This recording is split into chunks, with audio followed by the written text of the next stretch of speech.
24 май е дата, на която всички българи по света отбелязват един светъл празник. Това е денят, в който празнуваме паметта и делото на светите братя Кирил и Методий. Какъв отпечатък са оставили солунските двама братя в българската родова памет? 860 година двамата първоучители тръгват към полуостров Крим, от другата страна на Черно море, на така наречената Хазарска мисия. В момент на политически и идеологически експанзия на Хазария, Константин Кирил е изпратен от Михаил III, за да запознае и обори многобройните религиозни от различни вероизповедания в праведността на християнството, с цел да бъде наложен като официална религия там.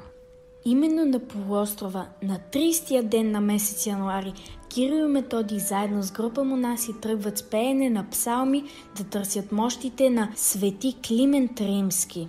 И така по чудодеен начин ще открият останките на светеца, които няколко години по-късно ще отнесат в Рим.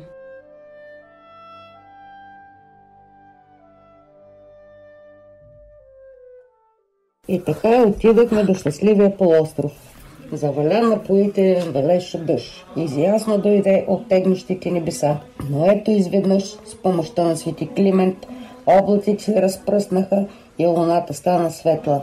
Па се освети и въздуха, и около нея се образува светло сияние. Като видя архиерая, прати едного от благоверните по име Дигица, който бе дошъл там да разузнае. Тогава, поради ненамиране място на блажения ковчег, почнахме търсени и поръчахме да се пее кондъка.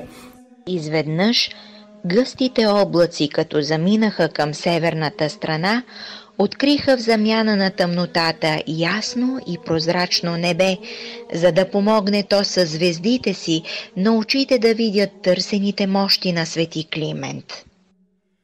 И ето блаженната глава на Климент светна. Том чуха този глас. Всички развеселени ненадейно изпращаха хвалебна песен към Бога, като пренасяха погледите си от небето към светия ковчег. И блъскайки се и бидейки блъскани, като към някое непропадащо богатство, вървяха, като искаха да целунат или само да видят светите бисерообразни мощи. Като узна за него римският папа, прати да го повикат. И когато той дойде в Рим, самият папа Адриан излезе да го посрещне с всички граждани, със свещи в ръце, понеже носеше мощите на свети Климент, мъченик и папа римски. И заради него Бог незабавно направи тук преславни чудеса. Разслабен човек се излекува и мнозина други се изцериха от различни недъзи. Също и пленниците, които призоваваха името на Христа и на свети Климента, се освободиха от ръцете на уния, които ги бяха пленили. А папата, като прие преведените книги, освети ги и ги положи в църквата на света Дева Мария. След това папата заповяда на двамата епископи Формоза и Галдерик да посветят славянските ученици. И като ги посветиха, веднага отслужиха литургия в църквата на светия апостол Петър на славянски език. И на другия ден служиха в църквата на света Петронила, на следния ден в църквата на свети Андрей, а оттам пък в църквата на великия вселенски учител апостол Павел и пяха нощ, като славословеха Бога.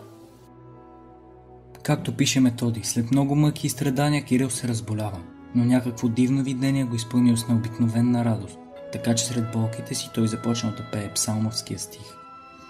Зарадвах се, когато ми казаха да идем в дома Господен, предупреден чрез небесно видение за близкия си край, който ще го въведе във вечния дом Господен. 50 дни преди последното си пътешествие философът приема пълно монашеско пострижение, при което получава името Кирил. Пред смъртната му молитва била произнесена със сълзи на очи и с издигнати към Бога ръце. Накрая благодарил на Бога за дадената му възможност да проповядва Евангелието и предал цялото си дело в Божиите ръце. После се обърна към свети Методия със следните трогателни думи. Ние с теб бяхме като два вола, които теглят една бразда. Аз падам на браздата и свършвам своя ден. Знам, ти обичаш много своята планина, но заради планината не дей оставя своето учителствуване. Чрез него повече можеш да спасиш.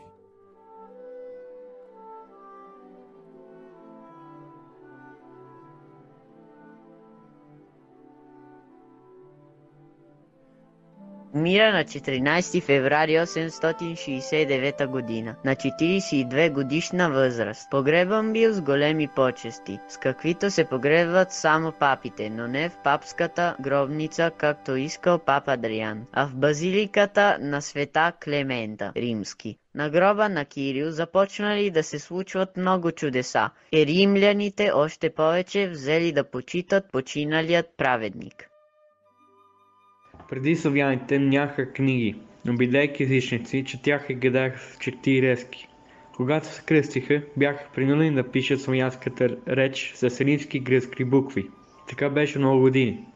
След това човеколюбец Бог, който режда всичко, който не оставя човешки род без разум, но всички привежда към разум и спасение, смени се на човешки род, спрати му светин Константин филозофа, наречен Кирил, праведен и истинолюбив мъж. И той ми остави 38 букви, един по образец на гръцките букви, а други пък според славянската реч. Ако запиташ гръцките книжовници, като речеш кой е създал буквите и превел книгите или в кое време, то рядко измежду тях знаят. Обаче ако запиташ славянските аблокарчета, като речеш кой е създал азбуката или превел книгите, всички знаят и в кой отговор ще рекат Свети Константин филозоф, наречен Кирил, и брат му Методий.